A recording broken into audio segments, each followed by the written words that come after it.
Assalamualaikum warahmatullahi wabarakatuh. Selamat pagi Bapak dan Ibu. Di sini saya dan teman-teman saya akan memberikan penyuluhan tentang difteri pada anak. Sebelumnya, apakah Bapak dan Ibu tahu apa itu difteri?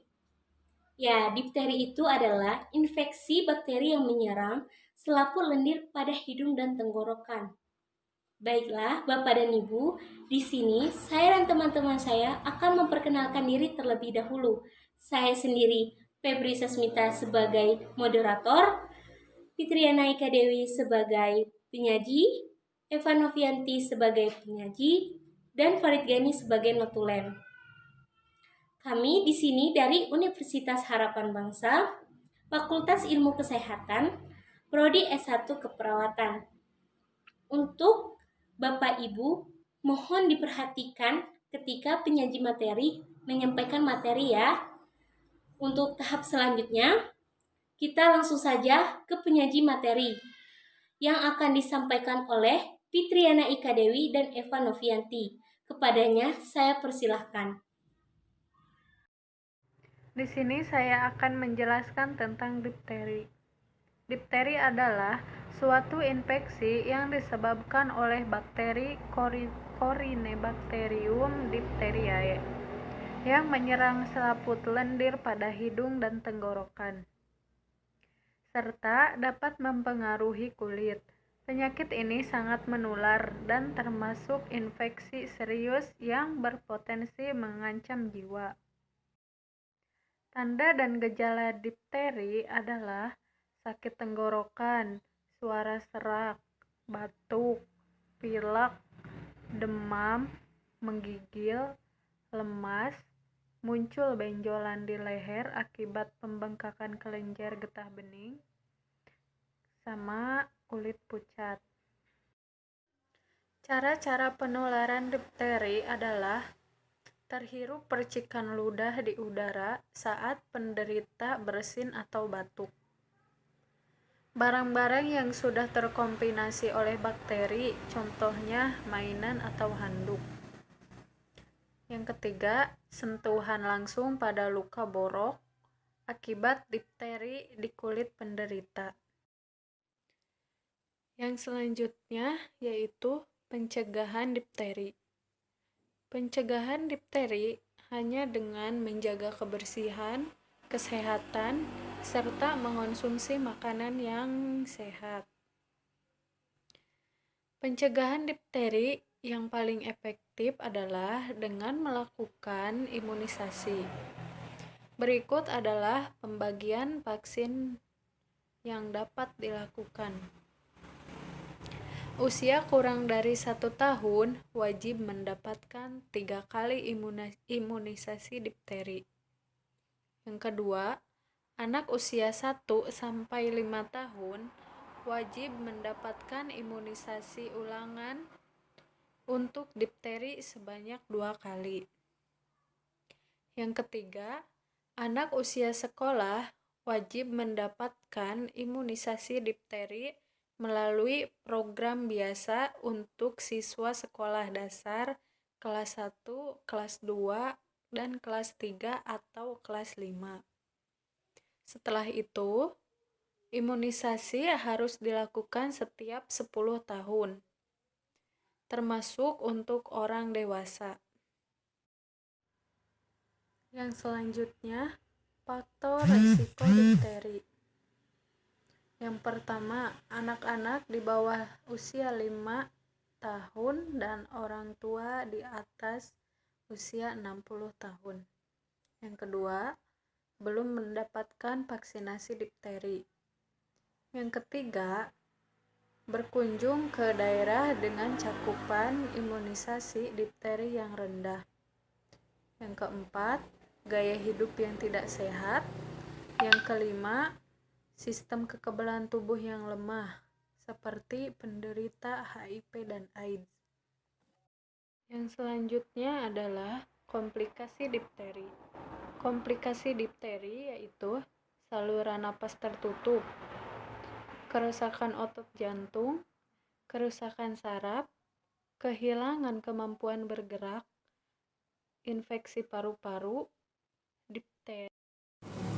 Yang selanjutnya adalah penanganan difteri. Penanganan difteri yaitu dengan cara pemberian antitoksin untuk melawan racun yang dihasilkan oleh bakteri. Yang kedua, pemberian antibiotik untuk mengatasi infeksi di bawah pengawasan dokter. Yang ketiga, anjuran pemberian booster vaksin difteri setelah mengidap kembali sehat untuk membangun pertahanan terhadap difteri. Saya akan melanjutkan presentasi dari Eva mengenai pengertian nutrisi pada anak penderita difteri. Apa sih itu nutrisi pada anak? Nutrisi pada anak yaitu zat makanan dengan tinggi zat pembangun dan tinggi protein yang dibutuhkan oleh anak dengan penyakit penderita difteri yang sesuai dengan umur dan berat badan anak. Jadi pemberian nutrisi pada anak difteri harus disesuaikan dengan umur dan berat badan si penderita tersebut. Selanjutnya yaitu ada tujuan pemenuhan gizi pada anak penderita difteri. Yang pertama yaitu memberikan makanan secukupnya tanpa memberikan fungsi pencernaan dan lamanya pencernaan di mulut. Yang kedua yaitu mencegah terjadinya penurunan berat badan yang drastis dan menambah asupan nutrisi bagi tubuh. Yang ketiga yaitu mengganti zat-zat makanan yang diperlukan oleh tubuh dan jaringan. Selanjutnya yaitu syarat diet tinggi kalori dan tinggi protein. Yang pertama yaitu energi harus sesuai dengan kecukupan menurut umur dan berat badan si anak. Yang kedua, zat pembangun tinggi kalori yaitu 5-7 gram atau kilogram berat badan atau per hari. Membatasi makanan yang mengandung lemak dan banyak mengkonsumsi makanan yang mengandung sayur-sayuran dan buah-buahan sebagai sumber vitamin. Yang keempat, mineral diberikan secukupnya dan vitamin. Yang kelima, rasa makanan ditinggikan dengan menambah bumbu-bumbu yang tidak mengandung natrium seperti garam. Selanjutnya, makanan yang diperbolehkan untuk pasien pengidap difteri, yaitu ada makanan lunak. Makanan lunak dapat dikonsumsi oleh penderita difteri, salah satunya yaitu seperti puding susu, puding roti, dan bubur tepung gandum. Sedikit buah rebus yang diberikan dengan puding beras akan mendorong nafsu makan si anak. Yang kedua yaitu ada sup. Sup yang diberikan yaitu boleh sup daging dan sup telur. Namun daging dan telur yang digunakan dalam sup ini harus direbus terlebih dahulu supaya lunak dan empuk. Sebagai variasi dapat menambahkan sup ikan atau sup ayam yang memiliki daging yang bertekstur lembut.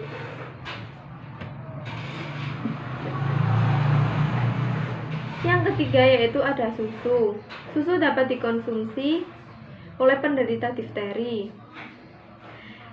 Menyajikan susu dalam keadaan hangat dapat membuat tenggorokan menjadi lebih nyaman. Juga dapat menyajikan susu dalam bentuk camilan atau teman makan roti. Yang terakhir yaitu kebutuhan nutrisi dalam sehari.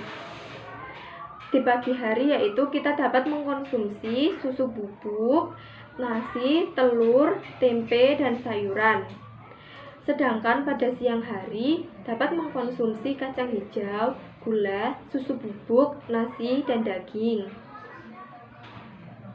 Pada malam hari dapat mengkonsumsi nasi, daging, minyak, tempe, sayuran, gula pasir, dan susu bubuk.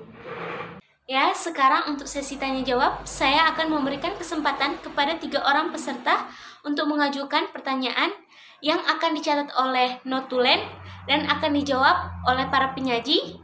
Kepadanya saya persilahkan. Saya izin tanya. Assalamualaikum warahmatullahi wabarakatuh. Saya Pak Doni, izin tanya mengenai difteri. Kalau seseorang itu terkena difteri itu seberapa parah sih, Bu? Ya, sekarang untuk pertanyaan selanjutnya, silahkan. Saya, Assalamualaikum warahmatullahi wabarakatuh. Nama saya Bapak Dadang. Izin tanya tentang gimana sih orang tua itu tahu kalau anaknya itu terkena penyakit difteri. Ya, seperti itu. Soalnya di daerah saya itu belum ada penyuluhan tentang kayak gini. Ya, atur nuhun, terima kasih. Untuk pertanyaan terakhir dari Bapak atau Ibu, dipersilahkan. Assalamualaikum warahmatullahi wabarakatuh.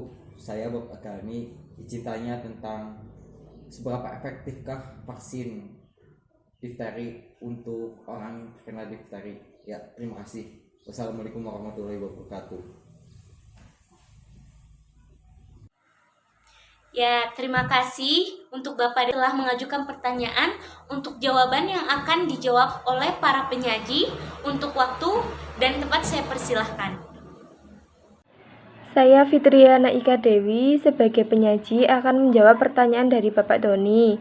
Seberapa parahkah penyakit difteri itu? Penyakit difteri merupakan penyakit yang cukup serius ya Pak.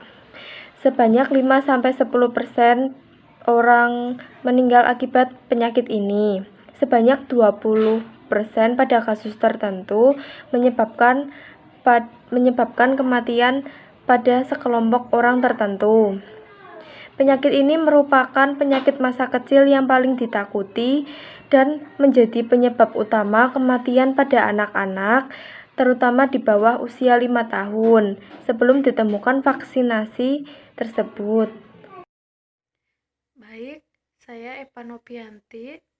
Di sini saya sebagai penyaji yang akan menjawab pertanyaan dari Bapak. Bagaimana kita bisa tahu kalau anak kita terinfeksi difteri? Diagnosis difteri hanya bisa dikonfirmasi setelah seorang dokter mengambil sampel kecil dari tenggorokan pasien yang terinfeksi penyakit dan diuji di laboratorium. Tapi karena penyakit ini berkembang dengan cepat, pengobatan biasanya harus dimulai berdasarkan penilaian profesional kesehatan pasien, Pak. Baik, selanjutnya saya akan menjawab pertanyaan dari Bapak Gani. Seberapa efektifkah vaksinasi tersebut? Sebenarnya vaksinasi ini tidak menimbulkan penyakit ya Pak. Tetapi kira-kira dari 95% orang akan memiliki antimitok difteri yang efektif. Dan 100% orang akan memiliki tingkat protektif tetanus antitoksin di dalam darah mereka.